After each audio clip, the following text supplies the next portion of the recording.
Kisah cinta keturunan Sunan Kalijaga menjadi rahasia besar di Gunung Muria. Blue adalah putra Sunan Kalijaga dengan Dewi Saroh. Nama aslinya Raden Umar Said. Seperti ayahnya dalam berdakwah, beliau menggunakan cara halus ibarat mengambil ikan tidak sampai mengeruhkan airnya. Itulah cara yang ditempuh untuk menyiarkan agama Islam di sekitar Gunung Muria, tepatnya di Colo. Tempat tinggal beliau di Gunung Muria yang salah satu puncaknya bernama Colo, letaknya di sebelah utara kota Kudus. Menurut para ahli, sasaran dakwah beliau adalah para pedagang, nelayan, pelaut dan rakyat jelata. Beliau salah satu wali yang tetap mempertahankan kesenian gamelan dan wayang sebagai alat dakwah untuk menyampaikan Islam, dan beliau pula yang menciptakan tembang Sinom dan Kinanti. Bahwa Sunan Muria adalah wali yang sakti kuat fisiknya dapat dibuktikan dengan letak padepokannya yang terletak di atas gunung. Menurut pendapat orang sekitar, jarak antara kaki unda-bunda gan atau tangga dari bawah sampai ke makam Sunan Muria tidak kurang dari 750 meter. Bayangkan saja jika Sunan Muria dan istrinya atau dengan muridnya setiap hari harus naik turun untuk guna menyebarkan agama Islam kepada penduduk setempat, atau berdakwah kepada para nelayan, pelaut serta para pedagang. Hal ini tidak dapat dilakukannya tanpa adanya fisik yang kuat.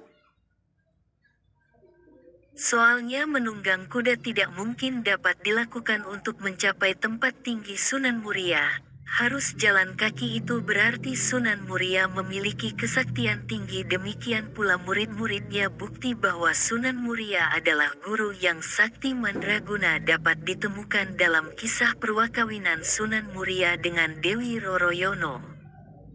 Dewi Roroyono adalah putri Sunan Ngerang, yaitu seorang ulama yang disegani masyarakat karena tingginya ilmunya. Tempat tinggalnya di Juwana. Demikian saktinya Sunan Ngerang ini sehingga Sunan Muria dan Sunan Kudus sampai-sampai berburu kepada beliau. Pada suatu hari Sunan Ngerang mengadakan syukuran atas usia Dewi Roroyono yang genap 20 tahun. Murid-muridnya diundang semua seperti Sunan Muria, Sunan Kudus, Adipati Petakwarak, Kapa dan juga Gantiri. Tetangga dekat juga diundang, demikian pula sanak kandung yang dari jauh. Setelah tamu berkumpul, Dewi Roroyono dan adiknya yaitu Dewi Pujiwati keluar menghidangkan makanan dan minuman.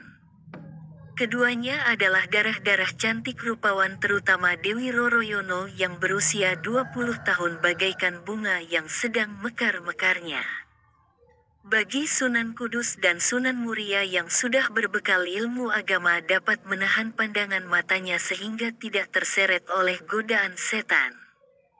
Tapi seorang murid Sunan Ngerang yang lain yaitu Adipati Petakwarak memandang diri Roroyono dengan mata tidak berkedip melihat kecantikan gadis itu. Sewaktu menjadi cantik atau murid Sunan Ngerang, ketika Petakwarak belum menjadi seorang adipati, Dewi Roroyono masih kecil, belum terlihat benar kecantikannya yang mempesona seperti saat ini. Karena hal itu Adipati Petakwarak menjadi tergila-gila, sepasang matanya hampir melotot memandang gadis itu terus-menerus. Karena dibakar api asmara yang menggelora, Petakwarak tidak tahan lagi. Dia menggoda Dewi Roroyono dengan ucapan-ucapan yang tidak pantas, lebih-lebih setelah lelaki itu bertindak kurang ajar. Tentu saja membuat Dewi Roroyono merasa malu sekali, lebih-lebih ketika lelaki itu berlaku kurang ajar dengan memegang bagian tubuhnya. Dewi Roroyono marah. Nampan berisi minuman yang dibawanya sengaja ditumpahkan ke pakaian sang adipati. Petakwarak menjumpai hatinya marah sekali diperlakukan seperti itu, apalagi dilihatnya para tamu mentertawakannya. Adapun semakin malu hampir saja diri Royono ditamparnya. Untung dia masih ingat jika putri di hadapannya adalah anak dari Sunan Ngerang. Masuk ke dalam kamar sambil menangis jadi-jadinya karena dipermalukan oleh Petakwarak. Malam hari tamu-tamu dari dekat sudah pulang ke tempatnya masing-masing. Tamu dari jauh terpaksa menginap di rumah Sunan Menerang termasuk Petak Warak dan Sunan Muria. Namun hingga lewat tengah malam Adipati belum dapat memejamkan matanya. Sang Adipati kemudian bangkit dari tidurnya mengendap-mengendap ke kamar Dewi Royono mengintipnya dengan rasa yang menggebu-gebu. Kemudian Sang Adipati menculik gadis tersebut dan membawanya ke wilayah Mandalika, wilayah Keling atau Kediri. Setelah Menerang mengetahui bahwa putrinya diculik oleh Adipati, maka beliau berikrar siapa saja yang berhasil membawa putrinya kembali akan dijodohkan dengan putrinya. Bila perempuan akan dijadikan saudara Dewi Roroyono, tidak ada yang menyatakan kesanggupannya karena semua orang telah maklum akan kehebatan dan kejaman Adipati yang menculik putri dari gurunya. Hanya saja Sunan Muria yang bersedia memenuhi harapan dari gurunya. Ketika Sunan Muria ingin mengejar Sang Adipati di tengah perjalanan, Sunan Muria bertemu dengan Kapa dan Gantiri, adik perguruannya yang lebih dahulu pulang sebelum acara syukuran berakhir. Kedua orang itu merasa heran melihat Sunan Muria berlari cepat menuju arah dari Keling. Setelah mendapatkan penjelasan dari Sunan Muria, kedua bersaudara itu menghormati Sunan Muria sebagai saudara perguruannya yang lebih tua. Keduanya lantas menyatakan diri untuk membantu Sunan Muria merebut kembali Dewi Roroyono. Meskipun begitu, tetap saja yang akan menikah dengan putri cantik tersebut tetap Sunan Muria dan dia hanya sekedar membantu saja. Sunan Muria akhirnya meluluskan permintaan adis perguruannya. Rasanya tidak enak menolak seseorang yang hendak berbuat baik, lagi pula ia harus menengok para santrinya di padepokan Gunung Muria. Untuk merebut Royono dari tangan Adipati yang perkasa, dua bersaudara tersebut meminta bantuan kepada salah satu seorang tokoh sakti mandraguna yang jarang tandingannya, dia adalah Wiku Lodang Datuk. Usai mereka berhasil merebut kembalikan ke Ngerang.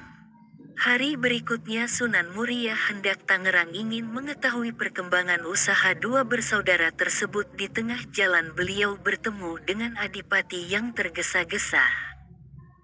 Pertarungan pun terjadi dan hanya dalam beberapa kali gerakan Adipati telah jatuh atau roboh di tanah dalam keadaan fatal. Seluruh kesaktiannya lenyap dan ia menjadi lumpuh, tidak mampu untuk bangkit berdiri apalagi berjalan. Sunan Muria kemudian meneruskan perjalanan ke Juwana. Kedatangannya disambut gembira oleh Sunan Ngerang.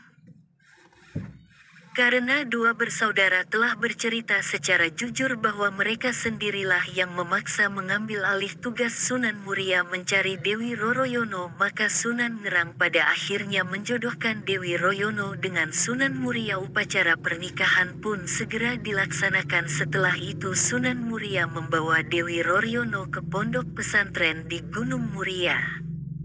Sedangkan dua bersaudara tersebut diberikan tanah di desa Bunta